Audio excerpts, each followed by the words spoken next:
antes de que podamos, no sé si vale el término decir celebrar en este contexto que estamos atravesando en el país, pero sí llegar a cumplir los 200 años de independencia de nuestro país. 200 años de independencia del Perú.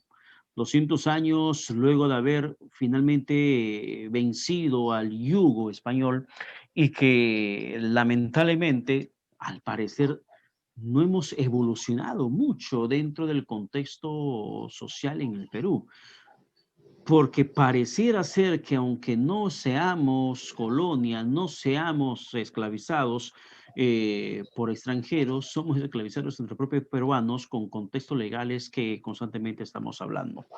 Pero bueno, dejemos ese comentario por un lado y hablemos de lo que podría ser el Bicentenario y un poco más recordando de este proceso, esta gesta de independencia de nuestro país cuando llegó Simón Bolívar, llegó José de San Martín, los primeros gobiernos, el militarismo, las dictaduras, los contextos que vivimos en estos momentos y lo que se vivía, se registraban en las regiones del norte peruano, que es justamente por el norte por donde llegó en un primer momento Francisco Pizarro como conquistador enviado por la corona española. Arturo Seminario, historiador peruano, se encuentra con nosotros en el contacto para hablar sobre el tema del bicentenario, ya que solamente nos encontramos a pocos meses, a poco menos de 7 meses de poder decir que tenemos 200 años de independencia. Señor Seminario, ¿qué tal? Buenas tardes, bienvenido a Vescable. Muy buenas tardes, es muy grato estar conectado con ustedes para compartir con quienes estaban viendo este programa algunos tópicos sobre lo que es la independencia, que se va a conmemorar. El término más preciso es conmemorar 200 años de vida independiente a nivel nacional, porque ya las conmemoraciones por la independencia a nivel regional comenzaron el año 2019. Y este 2021 vamos a conmemorar la proclamación de la independencia, la proclamación nacional, que está vinculada a todos los sucesos que a nivel regional dijeron, hasta aquí estamos dominados, ya es momento de independencia.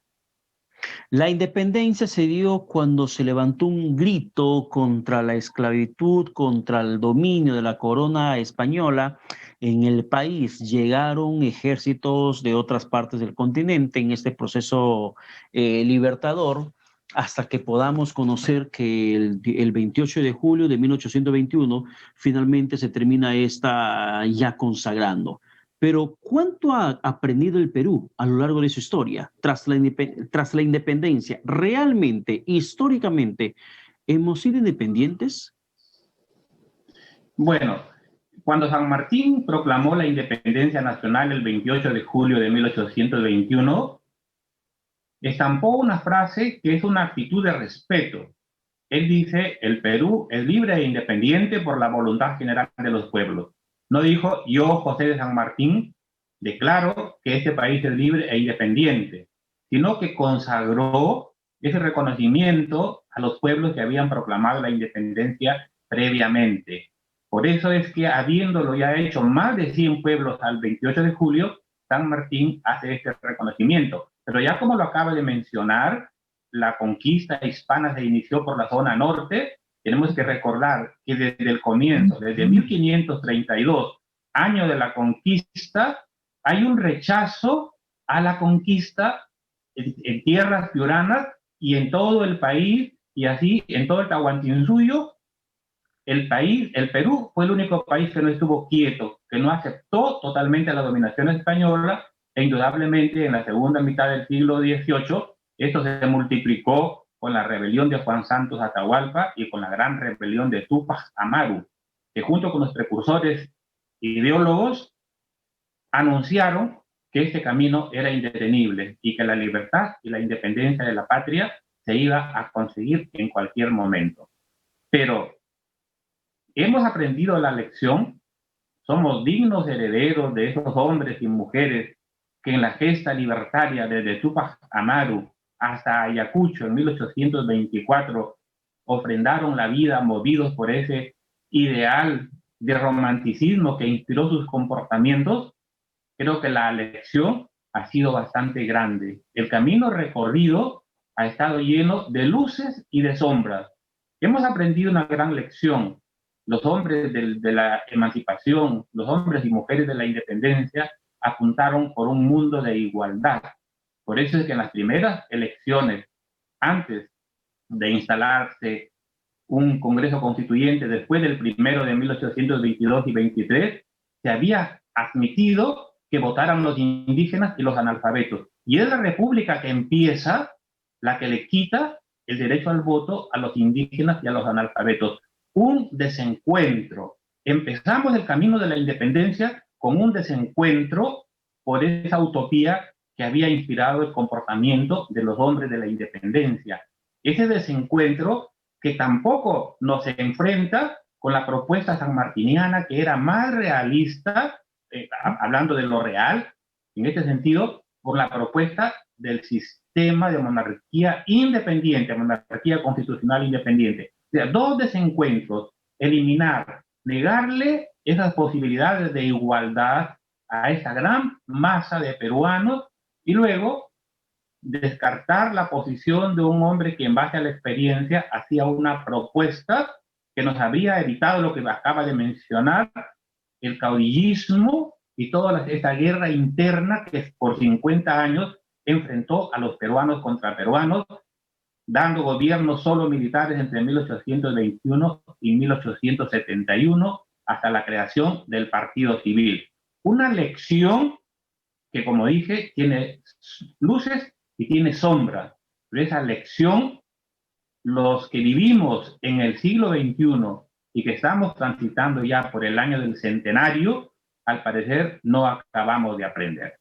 Claro, pero ahora, dentro de todo el legado histórico que tenemos en el país, si nos trasladamos hasta los tiempos actuales, hay una frase o una denominación que se acuñó a la juventud de estos tiempos a consecuencia de la protesta contra Manuel Merino: la generación del bicentenario.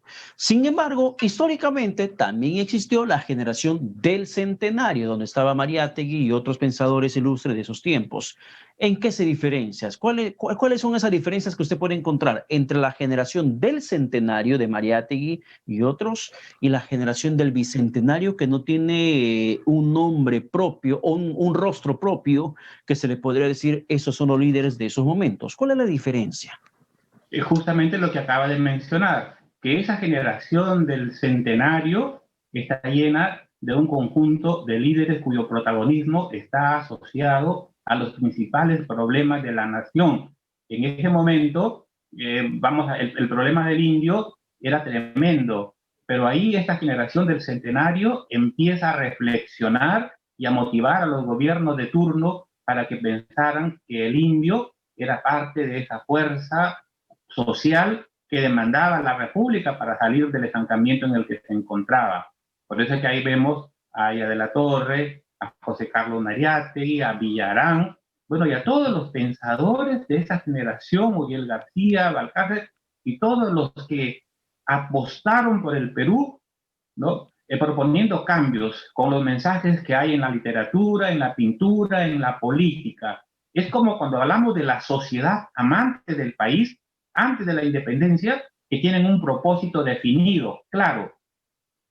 Hipólito Unanue, José Baquijano y Carrillo y todo ese núcleo de intelectuales se proponen peruanizar el país difundiendo la idea de patria a través del Mercurio Peruano y otras publicaciones.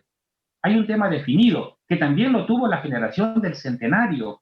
Fueron conscientes que esa celebración, ¿no?, así con esa gran participación popular que se hizo en la época del gobierno de Augusto B. Leguía, hay liderazgo, hay personas visibles que dejan huellas y que se mantienen hasta ahora para siempre en la memoria colectiva.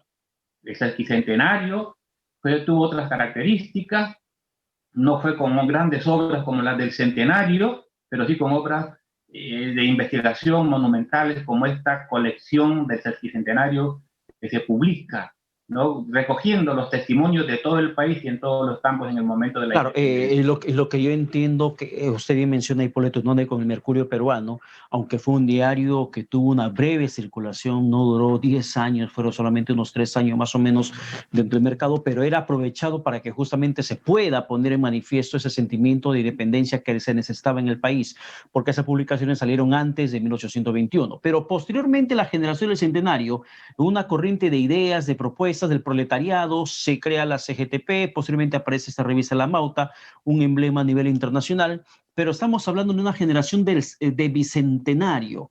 Esta generación de bicentenario, ¿considera usted que realmente se ha ganado a pulso ese calificativo por la forma como es que logró derrocar lo que muchos era un golpe de Estado perpetrado por Manuel Merino? Es un asunto coyuntural, porque aquí no hay el seguimiento a un propósito definido, no vemos una propuesta como la del centenario o como la de la sociedad llamante del país. Ha sido un tema coyuntural, las circunstancias llevaron al escenario en todos los medios de comunicación a estos jóvenes que con una protesta se convirtieron estas actividades en una coyuntura, porque terminaron con una propuesta de haber terminado con un gobierno e impuesto a otro presidente y generaron un cambio. Entonces, eso ha hecho que se les califique como la generación del bicentenario porque a portas de la celebración, de la conmemoración de este acontecimiento, se ha protagonizado este suceso, que es una protesta masiva que no cesaba hasta no claudicaron hasta lograr el objetivo que se asomó en ese momento. O sea, no hay una cosa planificada, como sí se advierte en la generación del centenario y en la generación anterior a la proclamación de la independencia. Ahora, señor Seminario, en torno al tema del indigenismo, Tupac Amaru, Juan Santos Atahualpa, ¿en qué se diferencia de los derechos indígenas de estos tiempos que estamos próximos a celebrar el bicentenario?